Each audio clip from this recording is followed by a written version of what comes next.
my dear friends, won't you join me around the campfire? So we are starting off tonight's collection of stories with a fantastic one called Someone Died in My Home, and I think they're still here.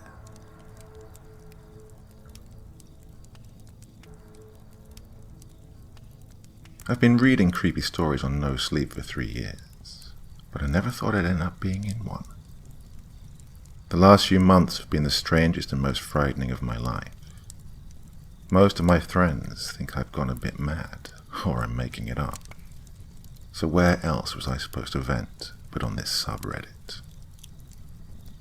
It seems ridiculous typing this, but I'm sure my new flat is haunted. And believe me when I say, I wish it was all in my mind. It's not the most spacious of flats. I didn't buy it because I loved it, but it was all I could afford in an area close to work. The building isn't all that old, maybe 20 years or so, and the flat itself, which is 3 stories up, is quite modern inside, with wooden flooring and white walls. There are 2 bedrooms, one of which has been the focal point for everything that's occurred. When I moved in, I threw everything I couldn't find a place for into the 2nd bedroom. I've never been the most organized, and I do tend to hoard things, if I'm honest. The spare room was filled with rolled-up posters, tools, DVDs, boxes of clothes, and even some old bedroom furniture I still had left over from my last place. There wasn't much room to move around in there, so you can imagine my surprise when I heard something unthinkable coming from inside. It all started about 2 weeks after I moved in. I was cooking dinner in the kitchen one evening, and I'd zoned out while stirring some pasta, listening to a podcast, as I often do to get through the boredom of cooking.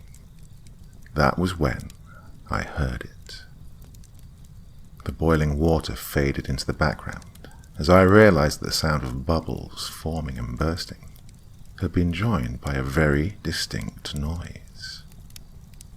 I could hear the sound of footsteps walking slowly down the hall towards where I was. My nerves began to rattle. Someone had broken into my flat and was making their way to where I stood. I grabbed a kitchen knife. For those who think this is extreme, I have been burgled once before, and I slowly made my way into the living room and then towards the hall. Just as I reached the hall doorway, the footsteps sped up to running pace, followed by a door slamming violently. The hall was dark at first, as it has no windows, and as I entered it, I felt like a child terrified of his own shadow, quickly reaching for the light. The front door lay at the end of the hallway, and I'd be lying if I didn't say that I thought about running to it and leaving the flat and any unseen intruder behind. My imagination started to run riot, as my mind played with the images of an attacker lurking behind one of the other 3 doors present. I nervously smiled to myself. I began to suspect that the footsteps had come from somewhere else, perhaps the flat above me. Still, I couldn't shake the unsettling feeling that I was not alone. First, I peeked nervously into the hall cupboard. Nothing there but bedsheets and towels. Then I checked my bedroom. The only crime being committed in there was the mess of the place. Finally, I stood in front of the door to the 2nd bedroom, the spare room. Swinging it open, I let out a sigh of relief that the room was still filled with junk, but otherwise empty. At the time, I put it down to my imagination, but now, I know that it was the earliest indicator that something was wrong, that something was in the flat with me. I'd say about a week or so passed before anything happened again, and by then I'd put the footsteps out of my mind. It was a Sunday afternoon. I'd had a bad cold that week, and work had been difficult to get through. So I just stayed in the flat over the weekend, hoping I'd feel better by the morning. I was sitting on the living room couch, binge-watching a TV show. The light was streaming through the windows, and my mind was as far away as possible from anything frightening or supernatural. Suddenly, and with no warning, someone walked into the living room behind me and marched straight through into the kitchen. I was startled, and when I turned around, I only caught the last few moments of the kitchen door being slammed shut with a bang. For some reason, my first reaction was to start shouting and swearing that I was going to cause whoever was in the kitchen real bodily harm. I wanted to frighten them away, but really, it was I who was terrified. I ran into my bedroom and grabbed a golf club from my set, which had been languishing in a cupboard since I'd moved in. As I wandered into the hall, the fear got the better of me. I unlocked the door, opened it, and ran into the hallway, which I share with the other residents, and then out into the street. After a minute or so, I was around the corner, out of sight, phoning the police. 30 minutes later, the police arrived. I only entered the flat once they'd searched it thoroughly for the intruder. Nothing seemed to have been stolen, but the kitchen door had been shut as I thought. The police entered the room, but found no one, and told me that if someone had been in the flat, that they had already left. The kitchen itself was intact, but bizarrely, the intruder had turned on the lights, opened the oven, and left it running on a high heat. The police seemed satisfied that no one was there, and while they told me to phone the local police station if I saw anyone suspicious, it seemed clear to me that they thought I'd imagined the entire thing. I began to question myself, wondering if I'd left the oven on from the night before and forgotten about it, dosed up on cough medicine. The following night, I knew there was more than just my imagination at play. I tried to put the previous day out of my mind, but the sounds of footsteps and banging doors stayed with me. I've always thought the best remedy for a weary mind is sleep, so that's what I intended to do. I went through my nightly routine before going to bed. Front door locked? Check. Windows closed? Check. TV and other appliances switched off? Check. I shuffled off to bed, curled up and put the TV on so I had something to fall asleep to, the noise keeping me company and any paranoid thoughts at bay. Then, about 5 minutes later, I heard an unmistakable noise, a click. It was the light switch in the hall, and was accompanied by light trickling underneath my door and into my room. I'm sure I must have taken in a sharp inhalation of air, but I remained silent, still and frozen. Someone was standing at my bedroom door. I could hear the floorboards creak under the weight. Before I had time to react, the intruder walked slowly down the hall away from my room, stopped for a moment, and then, I was sure of it, entered the spare room. It took me a few seconds to piece together what had just happened. For a moment I hesitated again, wondering if I should phone the police or whether this was just another flight of fancy. Suddenly, I heard a loud clattering noise. My things being thrown around violently. I called the police quickly and then frantically moved a wardrobe up against my bedroom door, hoping that I would be left alone. Then I heard the intruder again. A door creaked open quietly, almost inaudibly, and slowly, surely, the footsteps began walking towards my bedroom door. They then stopped right outside my room, as if the person were about to enter. That was the most terrifying thing. having to wait to see what the intruder would do next. Suddenly, I heard a banging sound. The police were knocking on my outside door. The footsteps then turned, marched down the hall into the living room and then kitchen, before ending the entire ordeal abruptly with a loud bang of a slammed door. By the time I led the police into my flat, I was visibly shaken. And yet, they found very little at first. The kitchen was as it had been before, the oven door lying open, spewing out heat into the night. The spare room, however, was another story entirely. Everything in there had been violently thrown around, much of it broken and torn, an old mirror smashed, and most of the boxes and furniture upturned. I swore to the police that the intruder had never left, that they couldn't have, and that May must still have been in the flat somewhere, hiding. But that suggestion was greeted with an unhealthy amount of incredulity. I won't bore you with the details, but these strange events continued for over 2 months. Sometimes it would be something small, a piece of furniture out of place, a light switching on by itself. But on 3 separate occasions, the same exact occurrences which had left me barricaded in my room took place. Footsteps in the hall, the spare room left in disarray, and then the slamming of the kitchen door and the oven lying open. Eventually, even on the quiet nights, the fear of something happening became too much for me. The anticipation took a heavy toll. Most nights nothing would occur, but then on others, the same ghostly footsteps would wander through my home.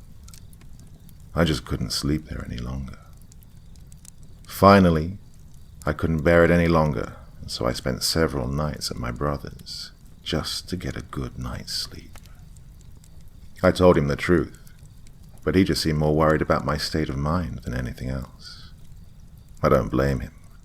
I can imagine how it all must have appeared. After a few days, he offered a solution of sorts. He would house sit with me. He wanted to see these occurrences for himself. I didn't enter back into the flat lightly, but if someone else experienced what I had, it would at least confirm to me that I wasn't going mad. I slept on an airbed on my bedroom floor, while my brother slept in my bed for 3 nights in a row, with nothing strange occurring. Then, finally, on the 4th night, as I was drifting off to sleep, I heard it. Click. The light in the hall came on. My brother sat up startled and looked down at me on the floor, his expression one of disbelief. He whispered for me to get up, which I did. We then listened. The footsteps gradually appeared, as if starting from somewhere far off. They continued, growing louder as they walked slowly towards my bedroom door. I think that's the first time in my life when I've seen my brother genuinely scared.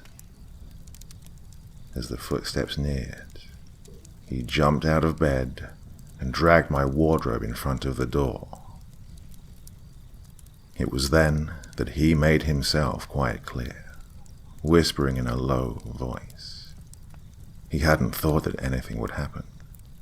In fact, he just came and stayed with me to set my nerves at ease, or to prove that I was sleepwalking and causing the issues myself.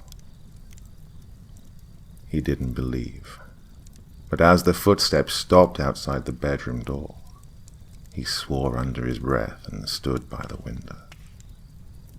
I think it was a natural reaction, to look for a possible exit, but being 3 stories up, there wasn't anywhere to go. Then it played out as before. The footsteps turned and walked away from us down the hall.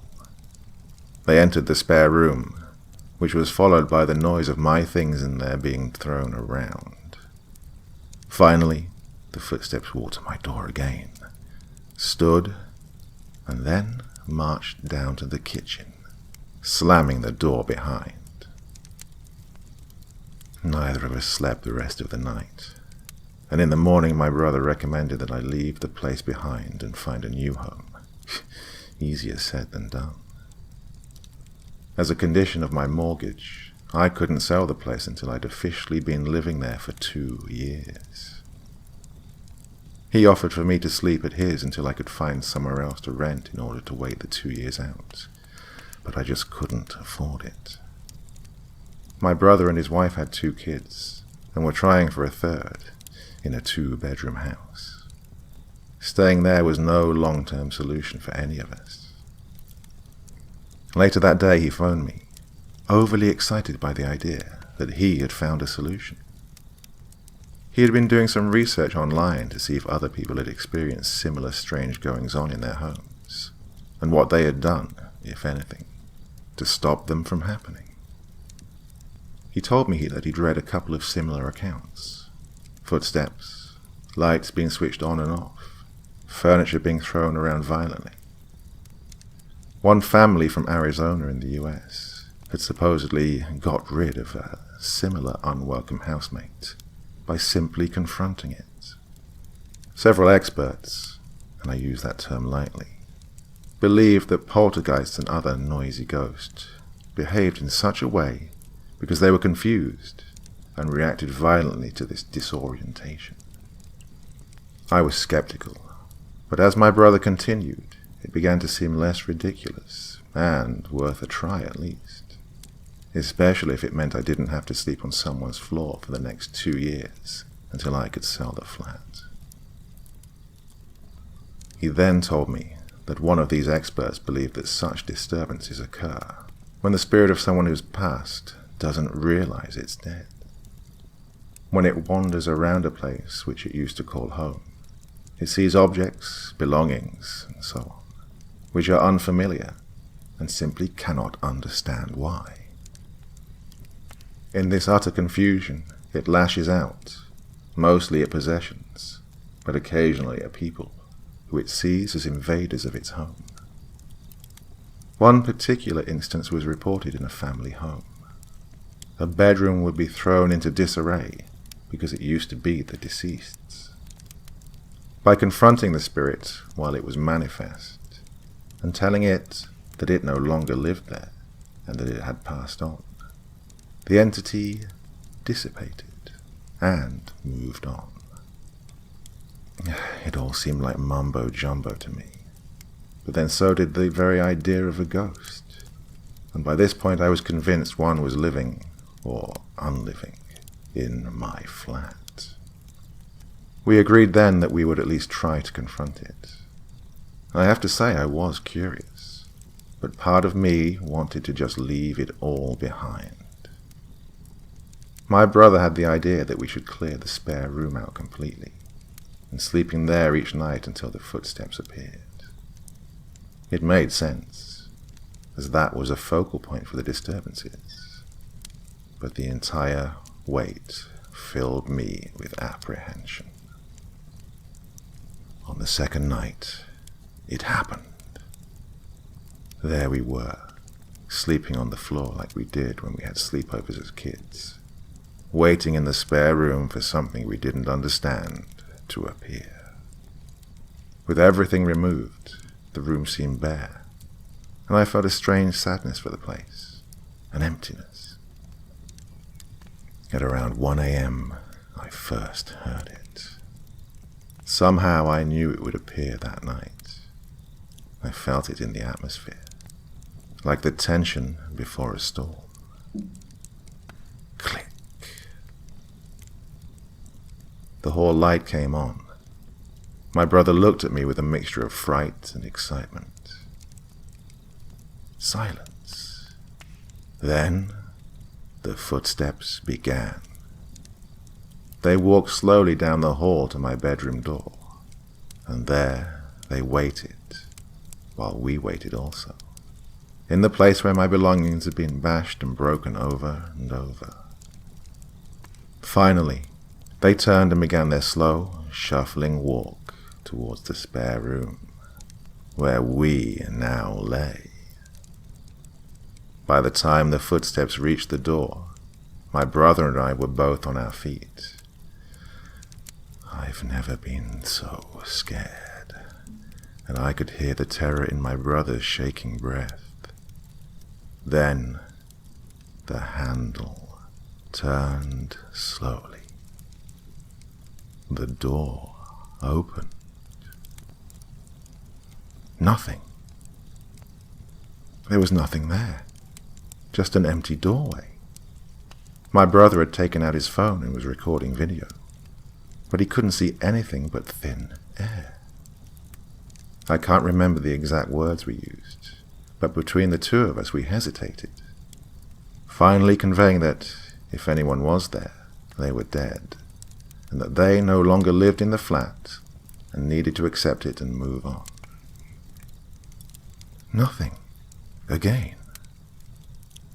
We waited for a moment, and as I turned to my brother to smile and suggest that perhaps it had worked, the door slammed shut, and the light in the spare room went out.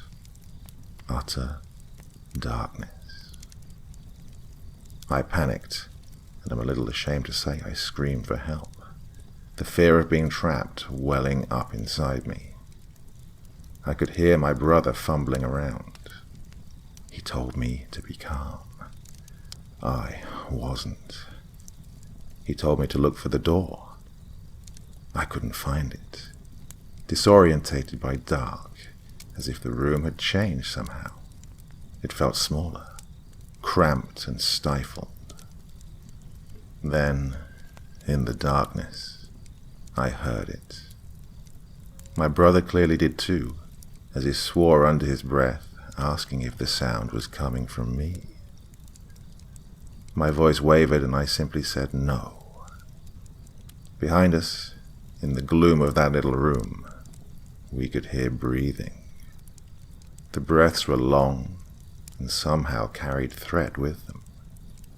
And then a horrible inhaled gasp, followed by the deafening scream of a man right behind me. Terror overcame me, and as I finally found the door, my brother knocked into me in the pitch black and headed out into the hallway, with me quickly behind. In the fevered escape, I lost my footing and managed to fall onto my side, on the floor directly in front of the open door to the blackness of the spare room. The wind had been knocked out of me, but if I could have, I would have cried out in horror at what I saw. The light in the spare room flicked back on, revealing a figure standing in the room, facing the wall.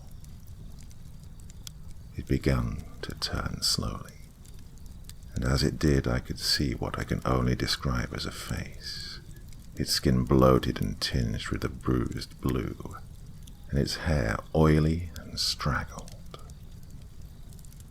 I kicked the door shut, and as my brother helped me to my feet, we ran out of the flat, only to hear the spare room door open behind us, and running footsteps heading once more into the kitchen.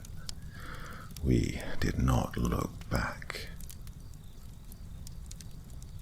I haven't slept in the flat since then. In fact, I could only step foot into it to retrieve some of my things when accompanied by my brother and two of my friends during the day. I refused to sleep there, and between my family and myself have managed to find the money needed to rent elsewhere while I wait to sell the place.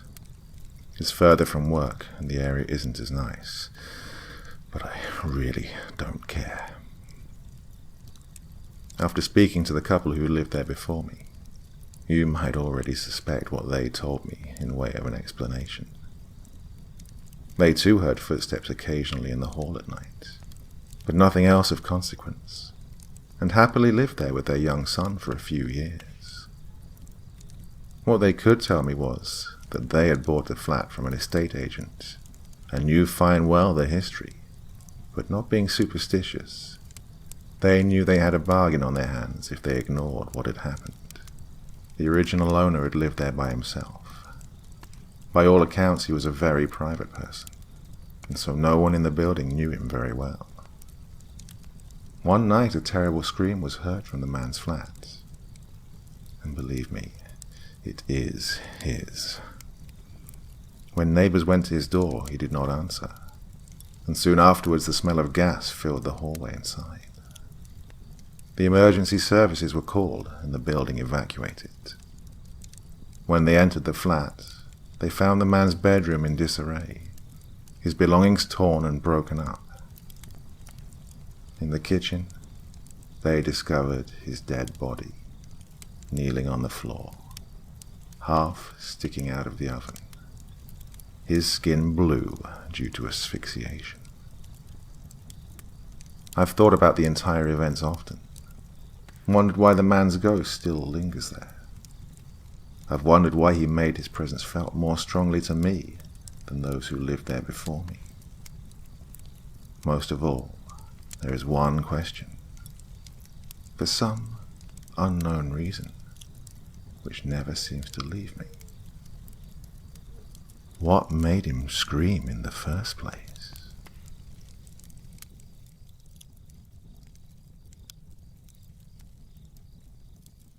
So a proper old-school horror story there from the one and only Michael Whitehouse. I do so love reading his stories, I really do. How are you all doing out there? Oh, I see some of you are nodded off to sleep already. Well, that's just fine.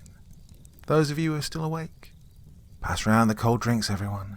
We're here to have some fun, keep warm around the fire, and relax. Okay, what do we have next? Well, I think you're going to enjoy this one, boys and girls. You ready for another story? Okay, let's go.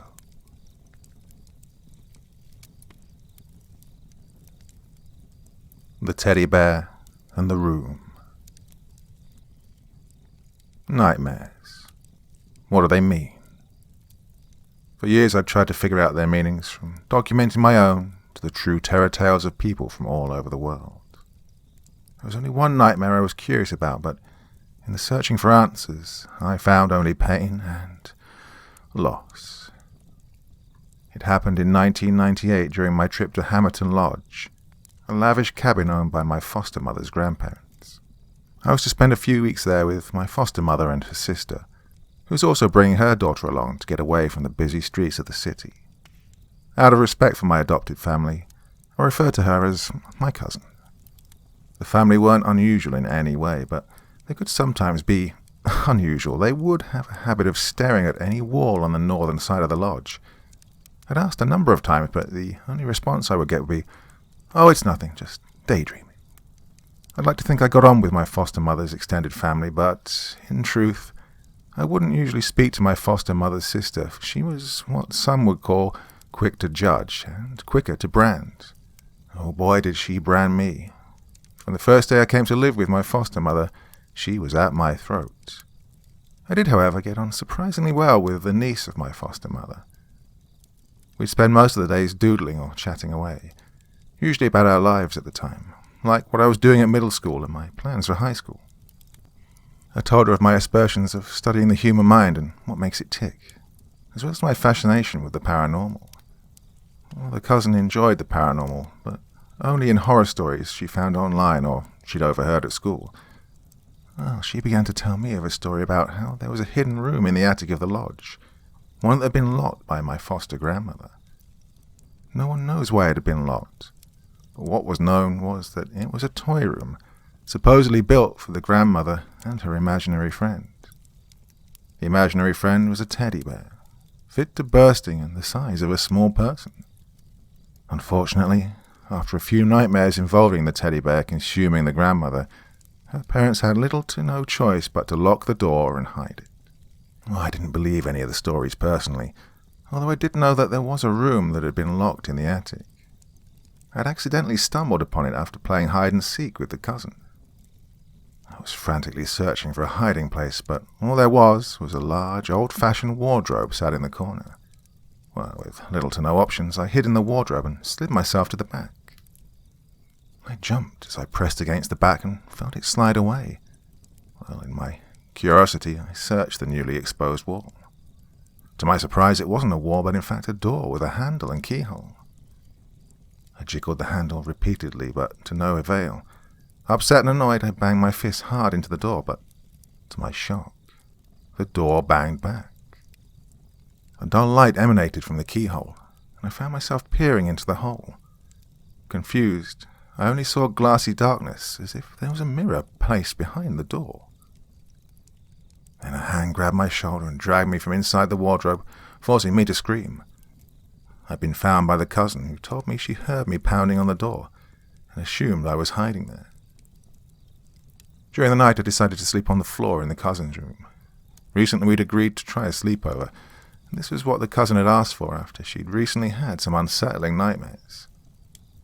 I shut my eyes and slowly drifted off into the dream world, craving for something pleasing to calm my curious mind. My eyes shot open, and I stood in the attic, my gaze directed at the wardrobe. Its double door closed, and yet a sense of danger was felt just behind them. A thunderous bang echoed through the attic, and the wardrobe doors began to violently shake until they were blasted open. An ominous light glared through the wardrobe door's frame, bathing the attic in a light that seemingly absorbed every other light source. I felt compelled, almost forced, to walk to the door. I couldn't control my legs or avert my eyes from the light. As I approached the open wardrobe, the door hidden behind gently glided open, and it was then I saw the room for the first time. The walls had a wallpaper that was a mix of light pink with thin white stripes, all equal distance apart. There were 3 lights designed to look like candles, one on each wall of the room. The room itself was tiny, almost miniature in design, as if it was built specifically for children and not to accommodate adults. In the center of the room, taking up most of the space, was a 4-poster queen-size bed, its poles connecting in the ceiling. A freshly made quilt looked lush and pampered, sharing the light pink color of the walls. In the very center of the bed was a magnificently groomed and prestige teddy bear that was almost as big as I was. From its red bow tie to its glassy black eyes, it had an aura of friendliness to it. Oh, I wanted to hug it, squeeze it, and never let it go, but I couldn't. A force in my mind had stopped me. It was its eyes. They looked exactly like the mirror I thought I'd seen through the keyhole. Albeit fear or self-preservation, I began to walk backwards, away from the bed, and back into the wardrobe. Then, with an unrelenting force, the door slammed shut in my face. I woke with a start to find the blinding light of the cousin's torch glaring in my face. She told me I'd been shouting in my sleep about the attic and a teddy bear. I decided to explain the contents of my night terror to the cousin, which understandably unnerved her. My curiosity began to get the better of the cousin. Ultimately losing her battle to stay put, she began to tiptoe out of her room and towards the attic. Cousin ascended the ladder to the attic, followed shortly by me, and we stared directly at the wardrobe. The same sense of foreboding dread washed over me that I'd felt in my dream. The doors of the wardrobe creaked open by themselves, to reveal all the clothes had gone, and the door behind was revealed. Unflinching, the cousin tried the door, but it was thankfully locked. Angrily, she hit the door and turned, but as she did, we heard the faintest of lock tumblers unlock. The door slowly creaked open, and the room was revealed to us. It matched almost perfectly to my dream, with every detail and item placement, almost to perfection. The cousin went stiff as a board as soon as she walked into the room. Her gaze had been transfixed on the teddy placed in the center of the bed. Before I could go to grab her, she'd scaled the bed and dove into a hugging position. And that was when it happened. The teddy bear's eyes blinked, and it gripped her with its human-like paws. Its sewn belly split apart to reveal an inner layer of intestinal-like tethers making up the shape of the bear. Before I knew what was going on, the cousin was sucked inside the teddy bear, and its lining stitched itself up. I ran, screaming, from the door, but found nothing but a wall where the door had once been. I couldn't contain my fear, and I began to cry as I felt the walls etch closer towards me, The entire time the teddy bear just sat and looked at me with a new smile growing across its mouth. The teddy bear began to shout, but no movements came from its mouth. Instead, it came from inside the bear like a recorded voice of a child. "Come and play with me. All I want is a hug." I sat up, screaming from the sleeping bag laid on the floor of the cousin's room, my body shaking and flushed with sweat. A thin strip of light blazed from the curtains. This left a perfect line down the cousin's empty bed. I stumbled out of the bedroom and into the hallway, my head dizzy, leaving the hallway spinning. I ran into the kitchen, shouting nonsensical sentences, hoping someone would listen, but I was surprised to see it was filled with police officers. My foster mother took me to one side and asked if I'd seen the cousin during the night. My answer was, the last time we were together was last night, when we went into the attic. The blood drained from both my foster mother and her sister's faces, who now both ran to the attic. I showed the police officers where we'd been, and they moved the wardrobe. However, behind it was nothing but a solid wall. Furious, I began to bang on the wall, adamant that she was behind it, trapped in that hell of a room with a goddamn teddy bear. I was taken away by my foster mother, her eyes still filled with tears. Why did no one believe me? No one believe this? Unfortunately, this went on for years, through the therapy and sit-downs with my foster mother. And, well, it's been well over 2 decades since the so-called disappearance of my cousin. The police had closed the case and labelled it as a runaway case. It was never a fitting end, in my opinion, and it tormented me. As for the lodge, my foster mother's sister had it boarded up and left to rot. The memories there would only breed sadness and despair. On the anniversary of the cousin's disappearance, I decided to travel to the lodge one last time. But this time, I had a goal. I parked up my car in front of the once tranquil building, now fallen into disrepair and overgrowth. So many happy memories, so much hope, but also so many haunting dreams. I pulled open the trunk of my car and pulled out the fire axe I procured, and I stopped to look at the roof. The feeling of the teddy bear's eyes beating down on me gave me the wrong kind of inspiration. In an act of unwavering determination, I hacked my way through the barriers that had been placed over every door. My path of destruction was a reminder of the mercy I would give to what was waiting behind that attic door, and how it should get no better treatment. I stood facing the wall in the attic, my heart racing from the rampage through the house. With my axe at the ready, I began chopping the wall. With anger and rage fueling my movements, I didn't stop until I hit a sturdy door frame. Once I'd removed the remaining debris of the wall, I went about breaking down the door.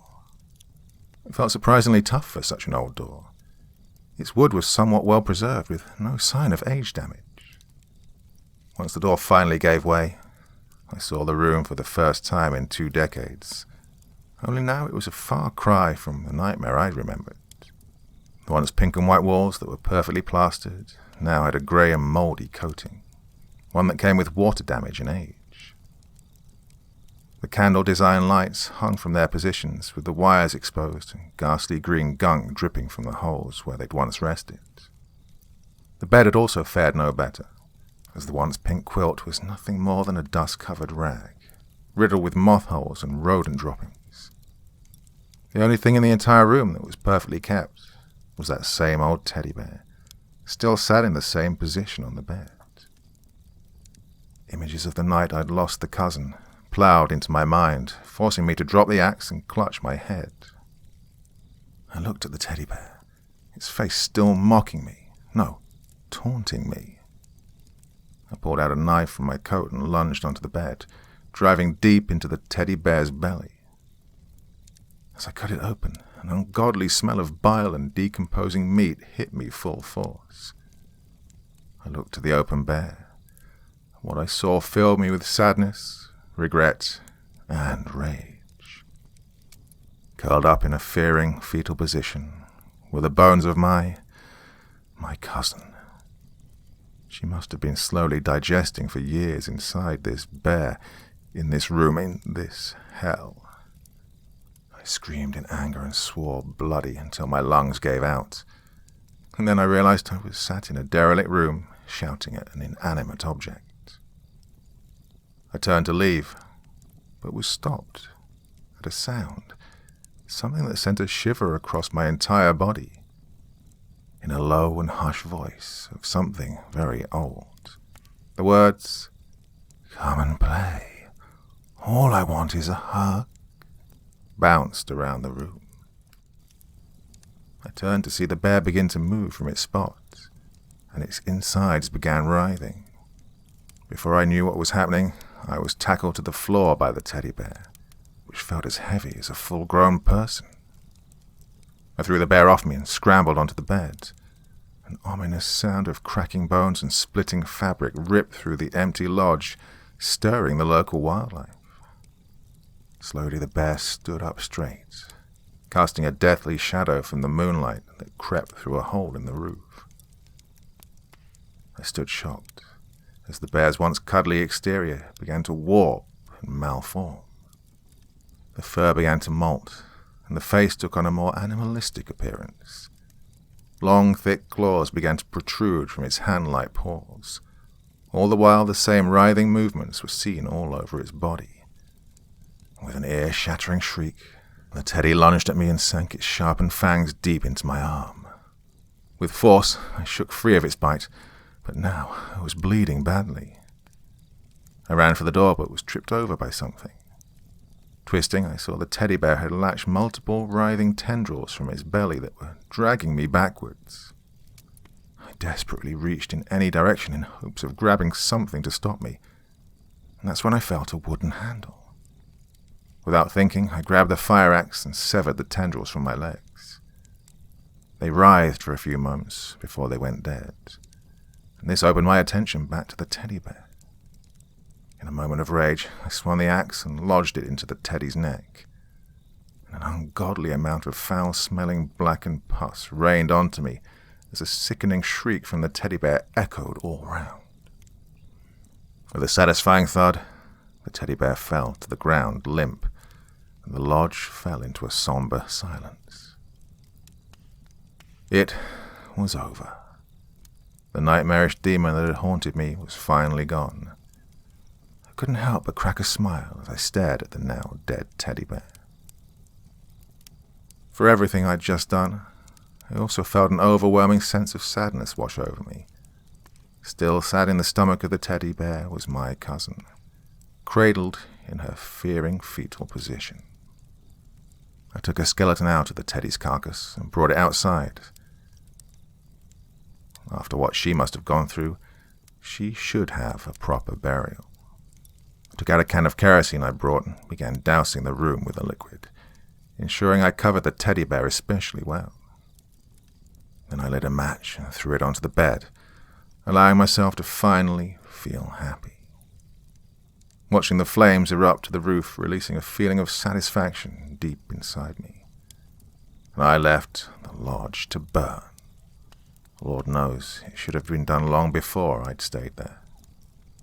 I never had another dream of the room, or of the bear, but from time to time, when I walk around my house's attic, I swear I can hear the faint voice of my cousin behind the walls beckoning me. Come and play with me. All I want is a hug.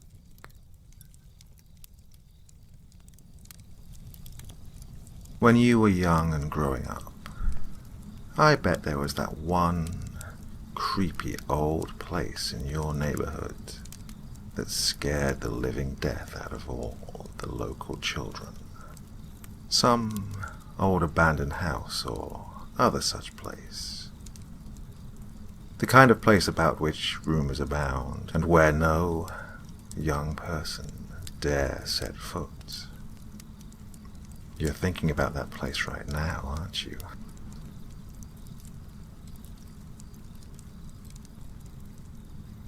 We all have that one story, don't we? The one you grow up thinking about, but never actually have the balls to tell anyone. Well, this is my story. I don't know what I'm hoping to accomplish by telling you. Maybe I'm looking for someone to tell me that I'm not insane. Or maybe once I say it out loud, it will... I don't know. Just someone listen to this. Just please. Now, let me give you a little background. 20 years ago, when I was 8 years old and still living with my mum, my friend Dave and I decided that we would brave the house. Now, the house was an abandoned 2-story home that had been empty going on 10 years, save for the occasional drug abuser that would sleep there. However, that's not what made this particular house special. The standing rumor is what made it really interesting. For as long as I can remember, adults in my neighborhood had told us, the children, that it was haunted. I'm sure it was just their way of getting us not to play in it, though. Nevertheless, because of that, the house had a sort of ominous aura that hung around it. Just looking at that decaying building would give you the shivers. Although, despite our inherent fear of the place, Dave and I decided we would explore this house. We would become legends in our own right. At least, that's what we hoped. It was a Tuesday all those years ago, and well past midnight, and both of our parents had fallen asleep. The two of us decided we would sneak out, use the night as our cover. We agreed it would be best to meet up in front of the house. Still, I wish we hadn't agreed to do it. There I was, alone, waiting in front of the house for my friend. I couldn't help but feel small when I looked at it. It might have been old, and the wood may have been rotting, but man, did it look enormous. I bet even adults felt dwarfed by it. To keep myself from chickening out, I decided to think about something else while I waited. It was a little cold that night, which was the typical weather after hard rain. Ah, crap, I muttered, noticing the mud that covered my shoes. I should have paid more attention to where I was stepping. Mum is gonna kill me when she... My voice trailed off when I heard a dull thud from behind me. It sounded like someone knocked a door. Was it the house? Or was I just imagining things?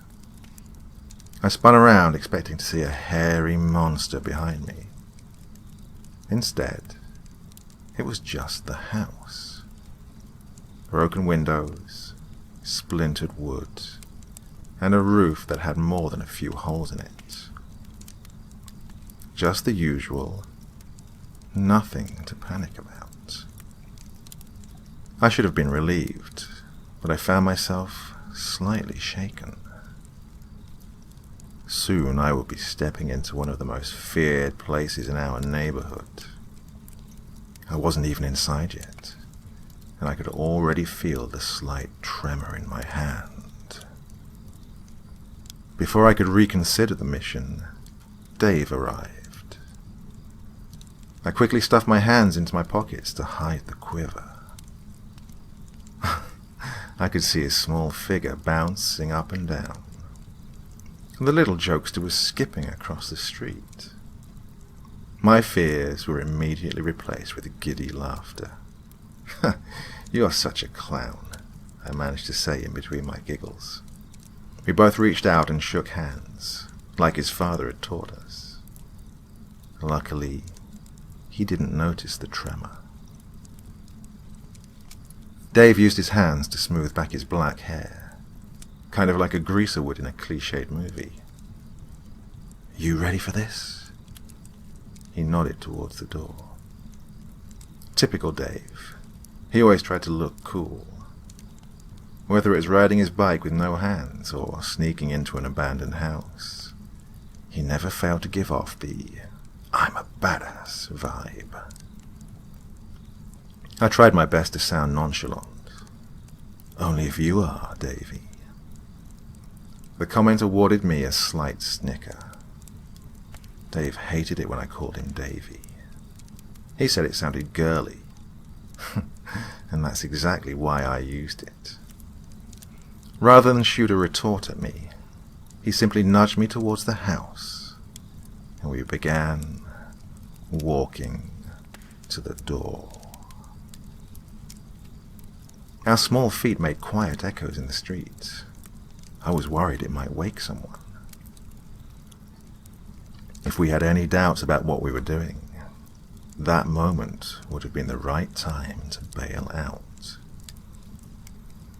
Of course, as per the norm, stupidity got the better of us. The second our feet hit the old steps, we knew there would be no turning back. "Think we should knock?" Dave joked. Seeing him act all cool somehow gave me courage, and so I knocked. What I heard made the hair on my neck stand to attention. The same thud I'd heard from earlier reverberated through the door when my knuckles landed. I gulped loudly, but maintained an overall calm composure. The two of us breathed in deeply, turned the doorknob, and pushed the door open. We received a long, drawn-out creak as payment. I thought I was going to pee my pants, and Davy looked like he was about to shit a brick. Somehow we managed to keep our undies clean. It was dark. I mean, real dark. Neither one of us had brought a flashlight. We didn't want to accidentally wake up a neighbor by shining a light into their house.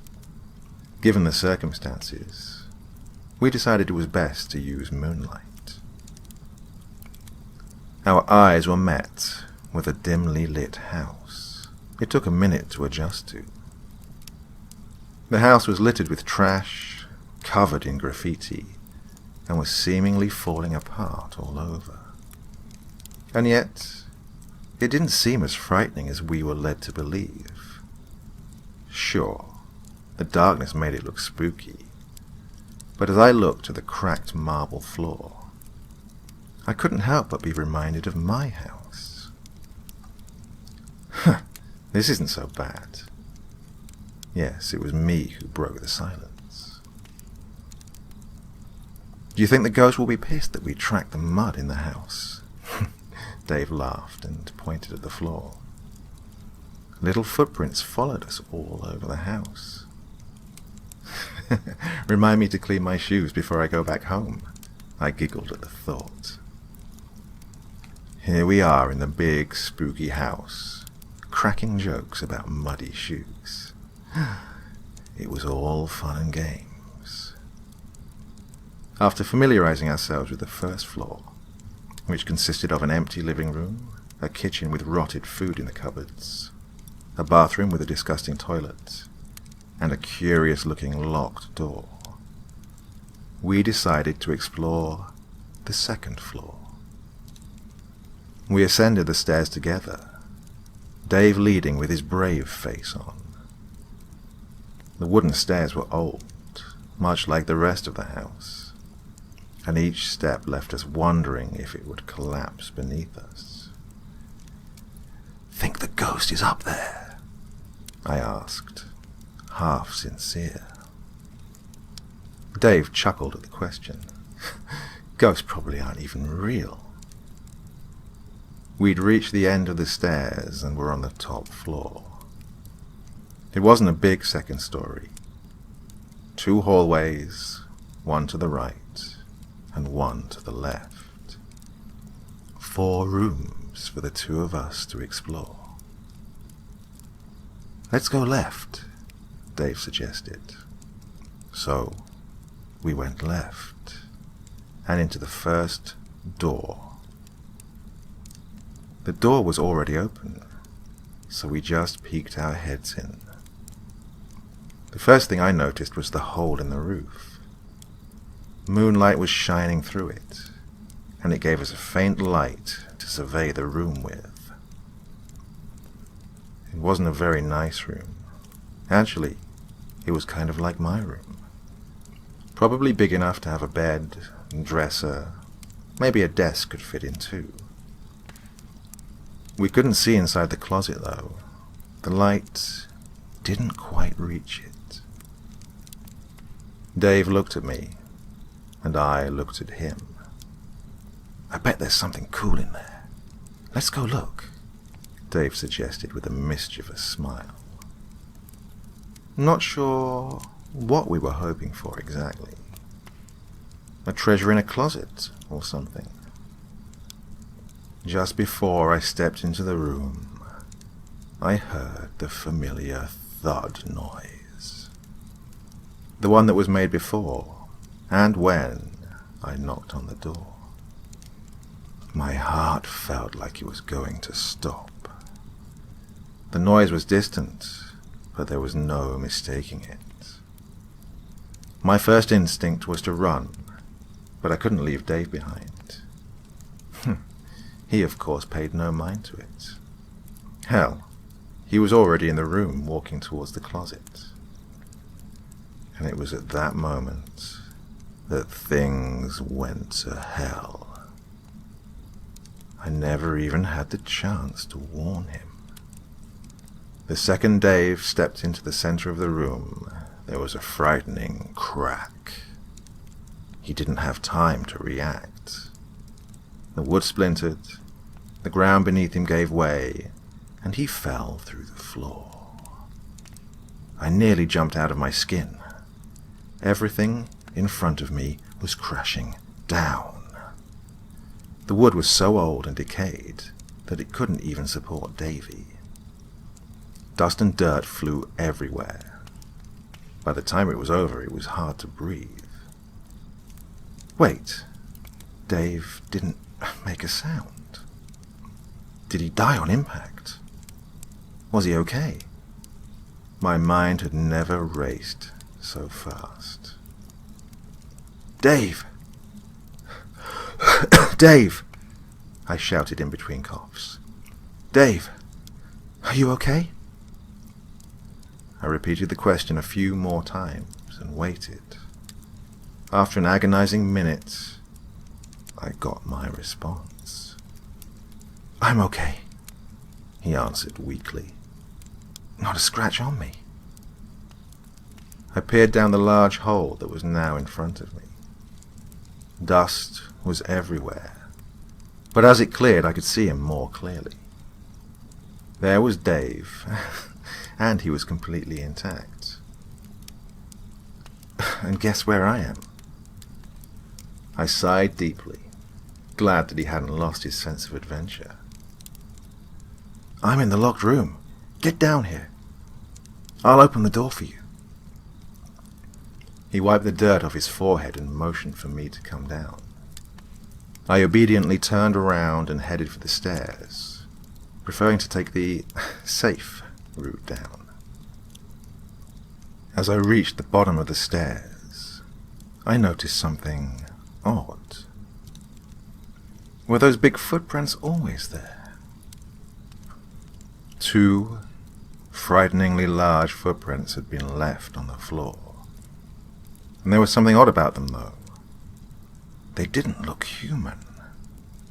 Too big. 4 toes. And they were round. My imagination quickly got the better of me, and I could feel the panic rising quickly. I was starting to feel nauseous, even more so when I realized the footsteps were leading to the room that Dave was in. I glanced at the front door. It was open. I could leave right now, run home, and tell my parents to call the police. We didn't have cell phones back then. But I didn't do any of that. I just kept walking towards the locked room. The door was open, and I could see shadows dancing on the doorframe. There were two shadows, one big and one small. The larger shadow was pounding into the smaller one. I could hear the blows landing. Thump, thump, thump, thump. Each time it hit, Dave would whimper. I was frozen in place. The door was only a few feet away, but I couldn't bring myself to take another step. I wanted to save my friend, but I just couldn't move. I could only stand there and watch the shadows. Please, stop! Smash! The last hit was harder than any of the other ones. I could hear the bones break from where I was standing. Dave's shadow stopped moving. The larger shadow picked up the frail little body and began slashing into it with what looked like a blade. A dark liquid splashed onto the door and started oozing towards the floor. I wanted to puke. I could feel hot liquid running down my pants. I must have been scared enough to piss myself. I looked at the floor and saw the puddle that I'd made. Oh, it was time to leave.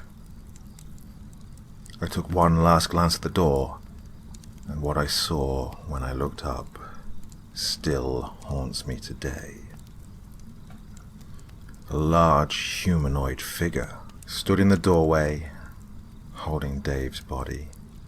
It was too dark to see it clearly, but I got a peek at its eyes. Its big, blue eyes. Big and blue like the ocean, and the waves were rippling with rage. I wanted to leave. No, I needed to leave, but my legs refused to move. They were anchored to the floor. Fear had stopped them completely. My heart, on the other hand, was moving. It was moving very fast. Reluctantly, I stood there, staring at the monster that was holding my dead friend. It didn't take long for our eyes to meet. We stood there in an eternal staring contest. I was too afraid to blink. I remember thinking that if I closed my eyes, I would never open them again. It was only after 2 long minutes that I could finally feel my legs again. So I slowly took a step back. The monster mimicked my movements by stepping forward each time I took a step back. My heart sunk when I realized what it was doing. Every molecule in my body was telling me to turn around and sprint. But could I really outrun this monstrosity? No.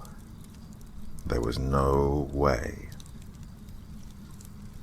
I decided to keep my pace, buy myself time until I got to the door. Once we reached the living room, it dropped Dave, outstretched its arms towards me, and grinned. It was the single most wicked thing I'd experienced in my life. The monster's grin, from corner to corner, reached both of its eyes. His teeth were long, white, like a shark.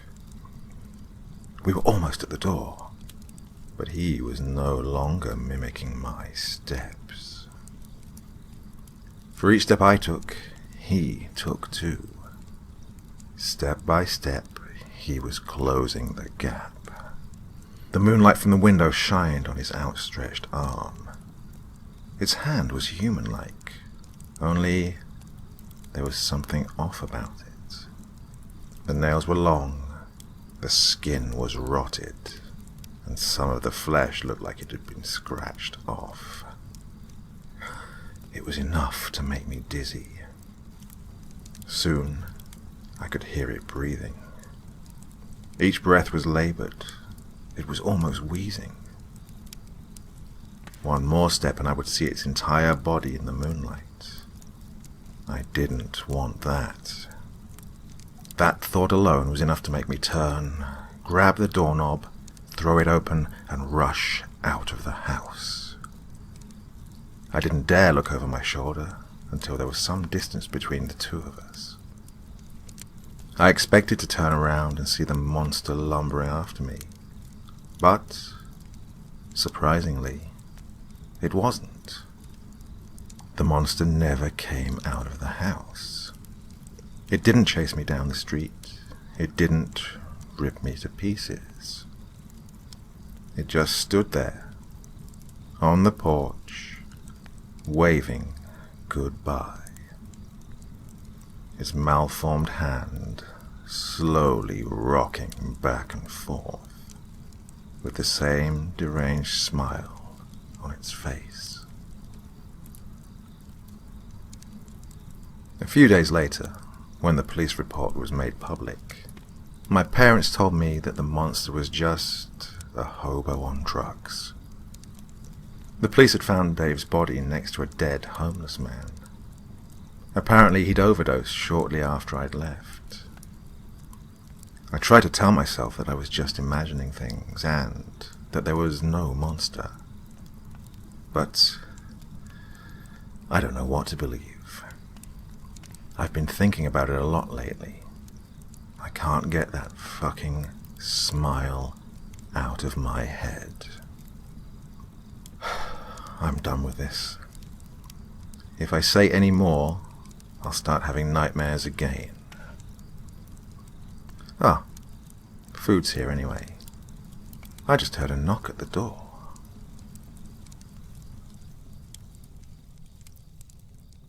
Everyone still okay out there? Oh, I see most of you are getting really comfortable now. Some of you have nodded off in the back there. That's okay by me. Your sweet dreams and everything that goes with them. For those of you who are still awake, I've got another weird and wonderful story coming up for you right now. Are you ready? Okay, let's do this.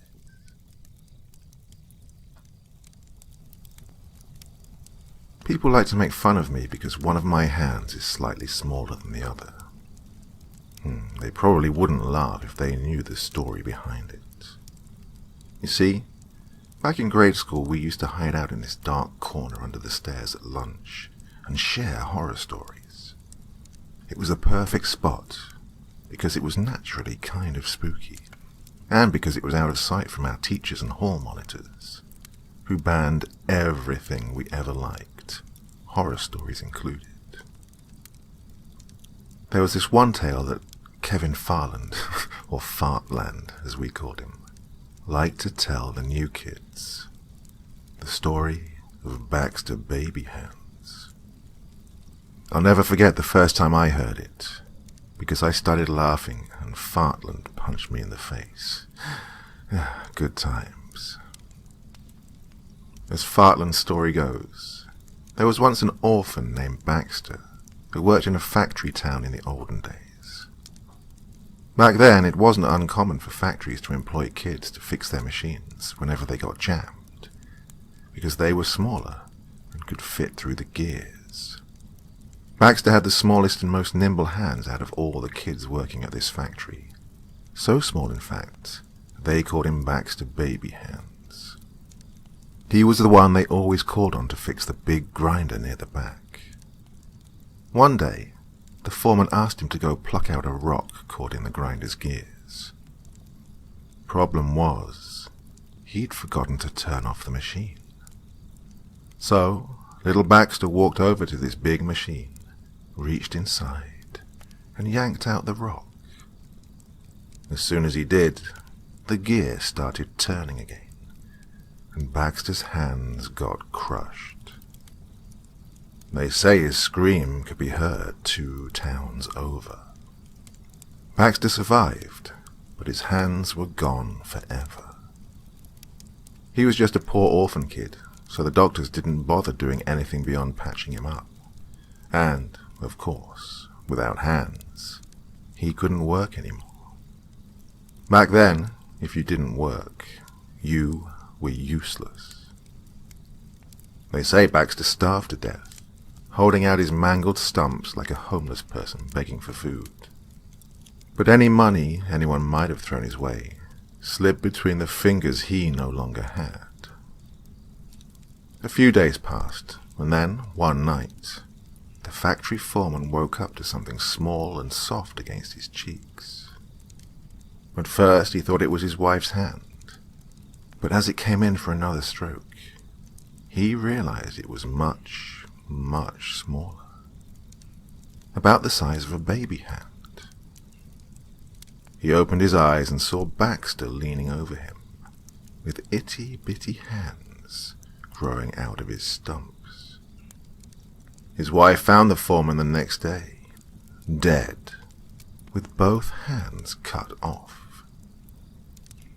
Over the course of the next 15 years, every single person, adult and child, who had been working at the factory the day Baxter lost his hands, wound up dead, with their own hands missing. The townsfolk, worried they'd be next, ordered his pauper's grave to be dug up and his body to be burned. When they opened his grave, however, they got more than they'd bargained for. Inside was the rotting corpse of Baxter, with the foreman's hands sewn to his stumps, and all the hands he'd collected sewn to each of the fingers. They'd shriveled up like shrunken heads, looking almost as small as baby hands. Horrified, the townsfolk burned Baxter and his baby hands then and there, hoping to end the curse. And that's how his legend began. Baxter Baby Hands. Some say one of the villagers took one of his baby hands as a souvenir before they burned him. So part of Baxter is still out there to this day. And if you whisper Baxter Baby Hand's name in the mirror 3 times before going to bed, he'll appear and touch you with his 10 tiny hands. If he likes how your skin feels, he'll rip off one of your hands and add it to his collection. Fartland looked dead serious every time he told this story. Over the years, he'd even add to it and embellish it, saying his uncle had tried to summon Baxter Baby Hands, and his great-great-great-grandfather was the foreman. I never believed this story myself. Not until I tried to prove them all wrong by summoning Baxter Baby Hands myself. I asked a friend to be a witness, and recited Baxter Baby Hand's name 3 times in his mirror before walking back home and going to bed. I never in a million years expected anything would come of it. I'd played Ouija and tried the Bloody Mary thing many times without seeing anything weird. I was convinced nothing would happen. I was wrong. I don't know at what time of night it happened, but I know I was in a pretty deep sleep when I felt something on my face. It wasn't enough to wake me up with a start, but it did stir me out of my slumber. It was a light, soft touch against my cheeks. I thought it was a curtain swaying in the breeze, so I ignored it at first and turned over. The gentle touch followed me across the bed, and that's when I became concerned. I tried to open my eyes, but as soon as I did, I felt tiny somethings hold my eyelids down by force. Next, I tried to scream, but the same thing happened to my lips. Whatever was touching me slowly ran up and down my cheeks in gentle, yet violating facial caresses. It spread from my cheeks to my forehead and chin, going from soft strokes to firm kneading, like a cat's paws, except without the claws. I was paralyzed with fear, barely able to breathe as it happened. I couldn't call for my parents. Hell, I couldn't even see what was happening to me. I don't think I'll ever be that scared again in my life. The kneading of my face continued for at least 10 minutes, as though it was being assessed, but I'm not sure to what end. Then, the pressure on my eyelids let up, and I was able to open them. What I saw then defied all logic. There were blurry fingers everywhere and going in every direction. As they pulled away from my face, they came into focus, and the millions of little fingers became about 50. They were tiny fingers on tiny baby hands. Baxter's baby hands. Each little hand was growing out of its own adult finger that wiggled and bowed like those of a puppeteer. One finger remained downcast, the baby hand at its end holding my mouth shut. Every digit, small and large alike, seemed to move of its own volition, yet were all tied to a single source controlling them.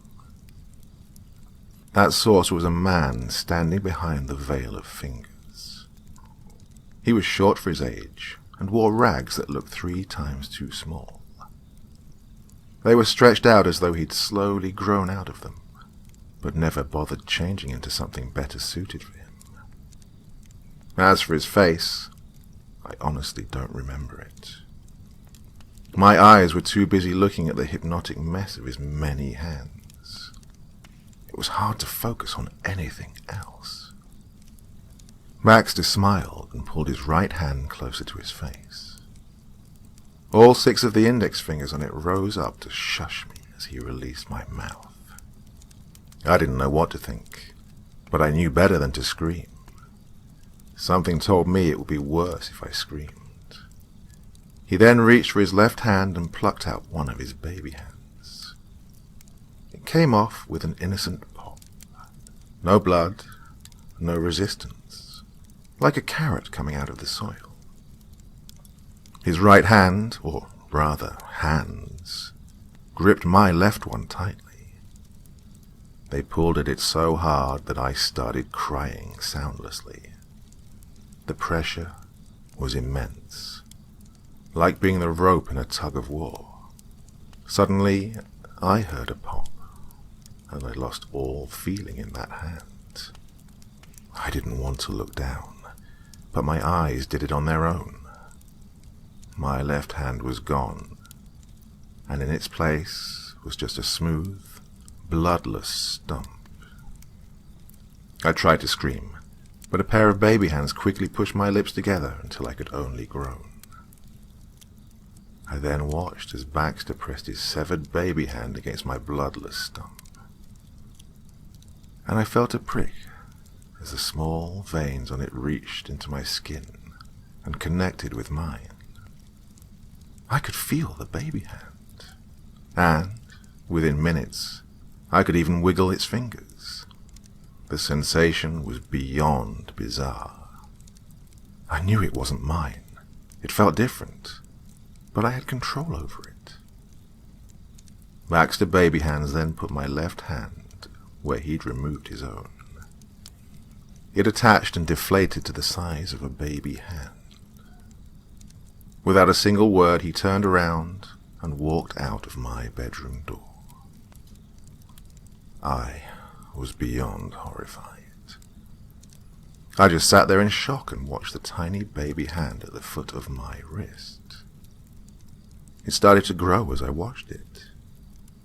Within hours, it was almost the size of my normal hand, but it never quite made it all the way. Now, people make fun of me for my little hand. They say I'm a freak. I mean, if you didn't know it, you probably wouldn't even notice. But if I put my hands together, you can tell my fingers are half an inch too short. My hand isn't quite as wide. I know, somewhere out there, Baxter Babyhand still has it. And I know people are still stupid enough to try summoning him. Want to know how I know? Well, sometimes late at night, I can feel my fingertips gently caressing someone's face. But my hands are both next to me, holding my pillow.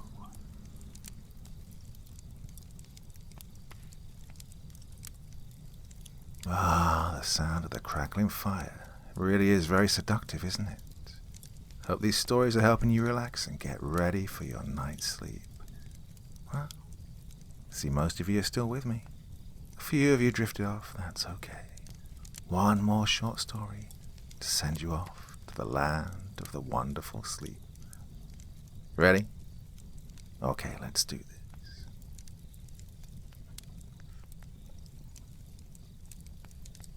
I was so excited for this day. Our school was having a picnic, which it really knew how to do. The picnic was going to be in a large forest about 40 miles from our school. Our school likes to plan far-away trips. Whenever I'm going on a vacation or trip, I like to find out every single fact about it. It turns out this forest's history dates back 400 or 500 years. It was inhabited by a Native American tribe who was known for its worship of evil spirits. When the settlers came in, the natives did not take kindly to them. When the diseases brought in by the settlers killed many of the tribe's people, they cursed the forest and the settlers. The next day, the tribe was gone, and all of the settlers were either dead or missing. The one that survived lived for another week before committing suicide. The story goes on to tell of loggers who came in about 100 years later, and all died in mysterious accidents and murders. I'm not superstitious. I didn't believe in any of these curses. That morning, when I woke up, I went into the kitchen as usual and had my cereal. At about 6:30, my mum came and told me that the picnic was cancelled. The bus that was taking us there was having engine trouble. I asked her if she found that weird, and she said, it happens all the time. I thought about it, but brushed it off. My mother came back to inform me that they found a replacement bus at the last minute. I was overjoyed. We could finally go and have some time, doing something other than math problems and English homework. The bus finally showed up, and I got on. For some reason, they had the freshmen and seniors on the same trip. The seniors were almost evil. There were rumors of freshman faces being shoved in toilets and urinals, and freshmen being locked in car trunks for as many as 2 or 3 days. I was worried about this. About 20 miles into the ride, our bus got a flat tire. We found that the bus had a spare underneath, so the seniors sent me to retrieve it. As I grabbed the tire and got out, I saw something out of my peripheral vision. A man standing about 1/4 of a mile away. He seemed to be motioning to go back. I focused on him, but then he vanished into the mist. We replaced the tire and continued driving. We finally got there and talked to the woman at the visitor center. She handed us each a brochure on the history of the park. Oddly enough, it never once mentioned the old tribes of Indians, loggers or settlers. It just said that its history spanned from about 50 years ago to the present. We got out and set up the picnic. I hung around my usual friends and we did everything in our power to avoid the seniors. The picnics were okay. They provide time away from school, so we all liked them. After it was finished, we were informed the bus broke down again, and in the morning a few mechanics would come and fix it. That meant we would be spending the night on the bus.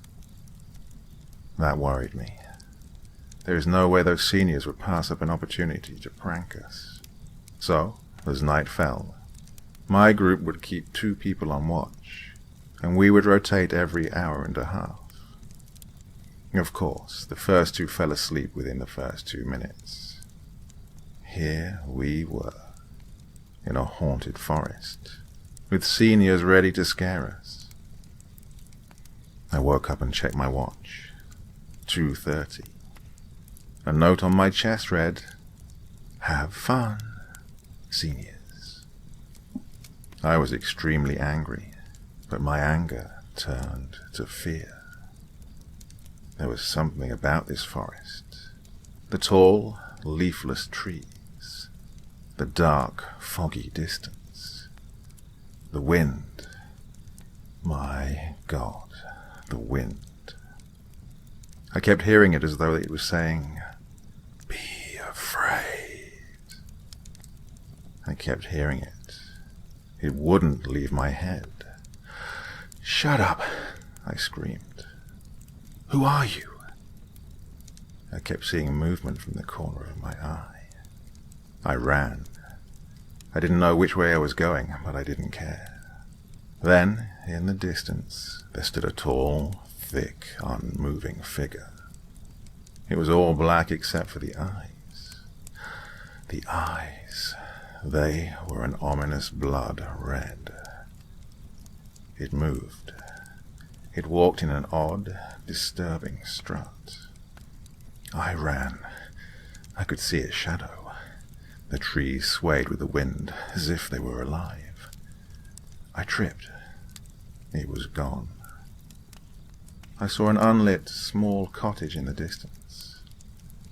I had no choice. I ran towards it and took shelter in it. Was I going insane, or did I really see that creature? I was in a small room. The cottage looked old. Its floorboards creaked and its doors squeaked. It was horrible. Then I heard a deep, heavy breathing outside the window, and the window began to rattle. After 30 seconds, it stopped. I decided I would wait out the night here and travel back in the morning. But then I heard a pounding on the door. I couldn't stay in here any longer. I dove out of the window and cut myself on some of the glass. I ran for some time until I looked behind me. The creature was there again, moving faster. I ran until I found where the bus was supposed to be, but it wasn't there. Neither was the visitor center. I sat down, and I felt a cold breath on my neck, then a hand on my shoulder. I closed my eyes and began praying.